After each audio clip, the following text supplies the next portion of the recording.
Mundo Económico con Román Losinski. ¿No? No, bueno, sí, totalmente, Román. O sea, son cifras devastadoras de la destrucción de un país, más allá de lo técnico como venezolano, ¿no? Encontrar prácticamente empobrecer un país entero es algo difícil de lograr y lo tenemos acá. Y sobre todo, lo que más me preocupa es las dificultades para superar eso, porque no va a ser tan fácil ni tan rápido, ¿no? Uh-huh. Obviamente los países cambian y las cosas no son permanentes, pero el nivel de destrucción, de degradación al que ha llegado Venezuela va a implicar un proceso de transformación que va a llevar mucho tiempo. Venezuela ha sido comparada en los últimos días, sobre todo más con países africanos que con cualquier otro país. Y con todo el respeto a los países africanos, no quiere ser comparado con sus pares, ¿no? Con sus vecinos. ¿Por qué se nos compara hoy con África y no, por ejemplo, con Colombia o con Ecuador o con Brasil, Argentina o México o Estados Unidos? Bueno, porque en primer lugar depende también con qué país africano, Román. Muchos países africanos están mucho mejor que Venezuela, ¿entiendes? Si tú comparas un país como Botsuana, Botsuana tiene mejores indicadores que Venezuela, ¿no? Creo que lo que sucede es que Venezuela se ha convertido en una cosa extraña de su patio. Es decir, mientras América Latina, que tiene sus problemas, ha venido en un proceso de reducción de pobreza, mientras América Latina ha construido un entorno macro sano, ha tratado de mejorar los niveles de institucionalidad, ha fortalecido su clase media, que es uno de los puntos importantes de la América Latina y que además es un desafío, porque muchas de las protestas que vimos en muchos países de la América Latina el año pasado y que este proceso de la pandemia de la COVID ha puesto como en stand-by, tiene que ver con esa insatisfacción de la clase media. Hablo principalmente de las protestas que vimos en Chile, Ecuador. en Colombia, en Ecuador. Claro. Mientras que Venezuela pues ha ocurrido un proceso totalmente diferente, ¿no? Uh-huh. El entorno macro está totalmente deteriorado, la pobreza ha aumentado, se ha destruido la institucionalidad, se ha destruido el proceso de democratización de las instituciones. Entonces somos un ente extraño, una especie de ovni en la constelación, ¿no? En la dinámica que vive América Latina. Pero Venezuela hoy digamos que tiene indicadores mucho peor, insisto, que países africanos, ¿no? Pero ya no nos podemos comparar con los pares regionales, efectivamente. Asdrúbal, un país que venía tan afectado ya por varios años, en él se puede cuantificar el impacto de COVID-19 en nuestra economía. Es decir, ¿se puede aislar el impacto por COVID-19 o ya es imposible? Mira, yo creo que lo que hace la COVID-19 es profundizar efectivamente un proceso y puede generar mayor nivel de vulnerabilidad de personas y de empresas, ¿no? Digamos que hasta 2019 tenías una economía, ya la ENCOVI mostraba los resultados con una pequeña minoría que es la que termina generando consumo en este país. En realidad hoy el mercado de consumo son los pobres porque todos somos pobres, ¿no? Esa es un poco la dinámica que tenemos. Uh-huh. Y ahora lo que tienes es más bien pues una situación donde esa caída se profundiza, donde el grado de vulnerabilidad de las empresas es mayor, donde el deterioro de los hogares es mayor, así que lamentablemente pues la foto puede ser mucho peor a final de año. Tal vez no sustancialmente peor, insisto, porque ya los números son lo suficientemente amplios y grandes para el tema del deterioro, pero por ejemplo, con respecto a tejido empresarial, yo te diría que es bastante preocupante los impactos en COVID. a lo mejor no necesariamente va a crecer los niveles de pobreza. ¿Por qué? Bueno, y perdónenme Sí. el cinismo, porque ese 4% del que no es pobre por ingreso que dice la ENCOVI, difícilmente la COVID lo va a empobrecer, ¿no? Tiene un Ujú. alto nivel de activo, pero no quiere decir que en el 96% las condiciones no se deterioren, ¿no? Es decir, lo que pueda consumir, cómo se esté alimentando, las condiciones de afectación de su vivienda, de su barrio, donde se ubique, de movilización. Y en el caso del tejido empresarial, obviamente, unas empresas que Ujú. el tamaño de mercado se les está reduciendo, que el colapso de los servicios públicos les está implicando una adición a sus costos en forma brutal, que no tiene acceso a financiamiento bancario, que adicionalmente no hay diseño de estímulos, de ayudas por parte del Estado para hacerle pasar un poco esta tormenta, pone al tejido empresarial en una situación de vulnerabilidad. Y ojo, no estoy hablando, Román, porque mucha gente cree que cuando uno dice tejido empresarial está pensando en grandes empresas, Sí. ¿no? En las pocas grandes empresas que quedan en Venezuela. Hablo principalmente de pymes, de pequeñas y medianas empresas, que son el grueso del tejido, de emprendedores cuya capacidad de resistencia en una economía que está paralizada no existe. Entonces Mm. ahí hay un grado de vulnerabilidad bastante grande. Y las expectativas, Asdrúbal, porque lo que tenemos hasta ahora es un 7 más 7 indefinido. Es decir, no sabemos cuándo va a acabar esto de 7 días de cuarentena radical y 7 días de flexibilización. Esa incertidumbre, ¿qué decisiones lleva a tomar en materia de desempleo, por ejemplo, de producción, de cierre de comercios? Claro que va a tener un impacto en el PIB, pero esta indefinición, ¿qué consecuencias tiene? Bueno, justamente tú lo estás señalando. Efectivamente, esa indefinición lo que lleva primero es cómo afecta la toma de decisiones de una empresa, sobre todo lo que tiene que ver con el núcleo central de una empresa hoy día, que es flujo de caja.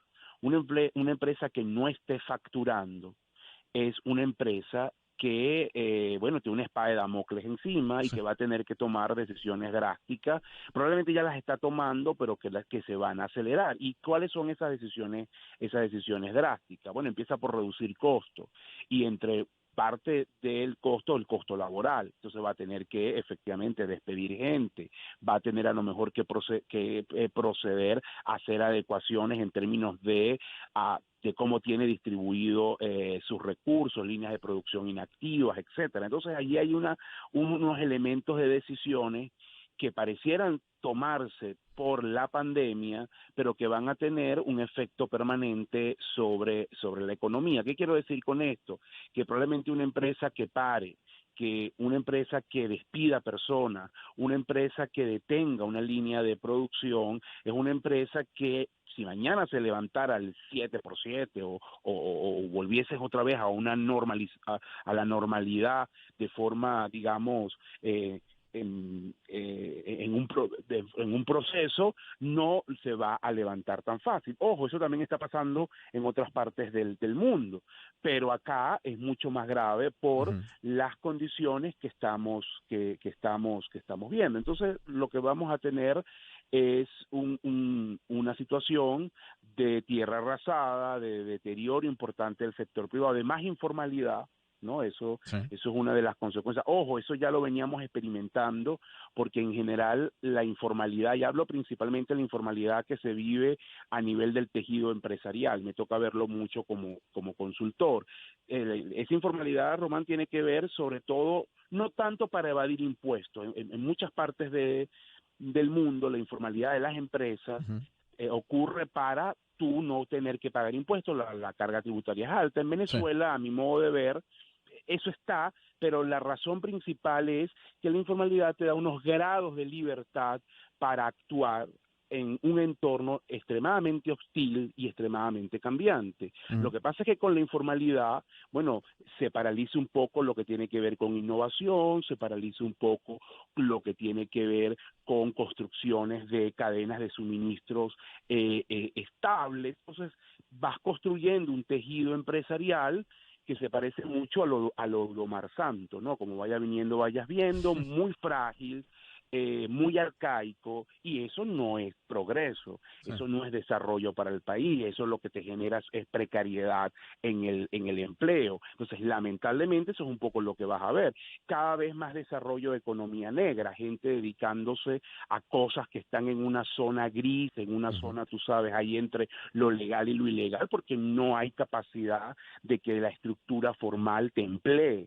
¿Entiendes? Y ni hablar, por ejemplo, de las personas que están en el lado del sector público, que tienen sueldos, bueno, miserables, no cabe otra palabra, y que eso lleva entonces también a toda la estructura de corrupción que vemos hoy en la administración pública, que cualquier trámite, cualquier adecuación, por ejemplo, de un servicio público que están en unas condiciones bastante críticas, implique que tengas que pagar algo bajo cuerda. Entonces, es esa estructura de deterioro que no impide crecimiento, y que por supuesto lo voy a unir con Sí. el dato en COVID. Bueno, ¿cómo tú superas ese 96%? Lo primero, ojo, y no es lo único, pero la base es que la economía vuelva a crecer, Claro. que la torta se vuelva a ser más grande para poder tener capacidad de reparto. Pues resulta que no crece la torta. Entonces ese te pone un grave problema con respecto a si hay perspectiva de que las condiciones sociales que ayer reflejó la COVID hoy puedan mejorar. Lamentablemente, me gustaría decir otra Sí. cosa, no tenemos esas Sí. condiciones. Estamos conversando con Asdrúbal Oliveros, socio director de Coanalítica. Asdrúbal, ayer leí un titular que decía: desaparecen los bolívares en efectivo en La Guajira. Y yo me preguntaba, caramba, solo en La Guajira. ¿Cuánto realmente puede estar circulando? Yo hace mucho tiempo que no veo bolívares. Uno termina pagándolo todo en plástico. Ojo, y no plástico, tarjeta de crédito, porque los límites no dan. Uno termina Mira, Román, utilizando la tarjeta de débito. Pero, Asdrúbal, en este mismo espacio, Grasovecchio hace un par de semanas dijo que había piezas suficientes para nuestra economía. Yo no las veo. bueno, mira, te lo voy a poner de esta forma en un dato que creo que la gente lo va a entender, ¿no? Si tú agarras todos los bolívares en efectivo, los de La Guajira, los de cualquier parte, todos, imagínate que tú agarras todos los bolívares, ojo, en efectivo, ¿no? Los billetes, y los llevas a dólares, no llegan a 25 millones de dólares. Eso es todo el circulante. Eso es en efectivo. No En efectivo, claro, en efectivo. En efectivo. O sea, piensa tú el nivel de deterioro en el que está el tema del efectivo en Venezuela. Un país, vamos a suponer las cifras en COVID, de 28 millones de personas. Bueno, no te toca ni siquiera un bolívar por persona. ¿Entiendes? Un dólar. Perdón, Sí. exactamente, disculpa, ni un dólar por persona. Exactamente.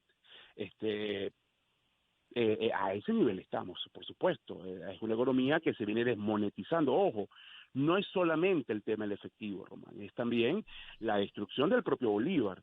Sí, el circulante, si hacemos lo mismo con todos los bolívares, no solo lo que está en efectivo, sino lo que está en cuenta, lo que los economistas llamamos el famoso M2, es menos de 1.000 millones de dólares. O sea, eso para el tamaño de la economía venezolana, con todo lo chiquita que se ha vuelto, es una cosa muy pequeña. Mientras que el stock de dólares, la última vez que nosotros intentamos tener una aproximación, y quiero destacar la palabra aproximación, porque obviamente es muy Sí, difícil claro. tener el número, porque lo haces con métodos indirectos, tratas de ver un poco cuánto se mueve la economía negra, cuánto es por el tema indirecto, por remesas, Sí. cuánto tienen los bancos, y con eso tratas y algunos estudios basados en encuestas de que la gente te diga cuánto tiene en efectivo, y con eso intentas extrapolar cuánto puede haber y tener una aproximación. Eso te daba entre 2.500 y 2.700 millones de dólares el stock de efectivo en dólares en Venezuela. Entonces, hay mucho más que bolívares. una economía que se está desmonetizando brutalmente y que está en un proceso de dolarización acelerado, pero que es una dolarización caótica, ineficiente, muy desigual, ¿no? Creo que los números de Encovi lo reflejan. Siempre hago la conexión porque al final es una dolarización que amplía la brecha social. Es decir, Claro. entre quien tiene dólares puede tener cierta capacidad de compra, puede entrar en el circuito de la dinámica de consumo de ciertos elementos, mientras que quien tiene bolívares, bueno, obviamente no lo puede hacer porque además las cantidades cada vez mayores que bolívares que tú necesitas para comprar algo, pues no tienes acceso a eso. Entonces ese es un poco el proceso que está viviendo Venezuela, pero efectivamente Sí. el tema del efectivo prácticamente desapareció. No veo que tampoco eso se vaya a solucionar pronto. Recordemos que el Banco Central de Venezuela tiene una sanción, eso le impide de alguna forma poder entrar en procesos normales de llegar a acuerdos con las casas que tradicionalmente hacían los billetes en Venezuela. Sí. Al menos que lo hagas con la casa de la moneda rusa o con la casa de la moneda china o alguna otra casa de algún país que esté dispuesto a, digamos, olvidar o dejar de lado ese tema de las sanciones, no tienes quien te haga nuevos billetes. Entonces tampoco es algo que veo yo que vaya a cambiar Sí. en el corto plazo, ¿no? Bien. Asdrúbal, gracias por atendernos esta mañana, como siempre. No, a ti, Román. Feliz día. Igualmente. Asdrúbal Oliveros es economista, es socio director de Ecoanalítica. Cada miércoles, más o menos a esta hora, la conversación con Asdrúbal, nuestra agenda económica. Me permitan hacer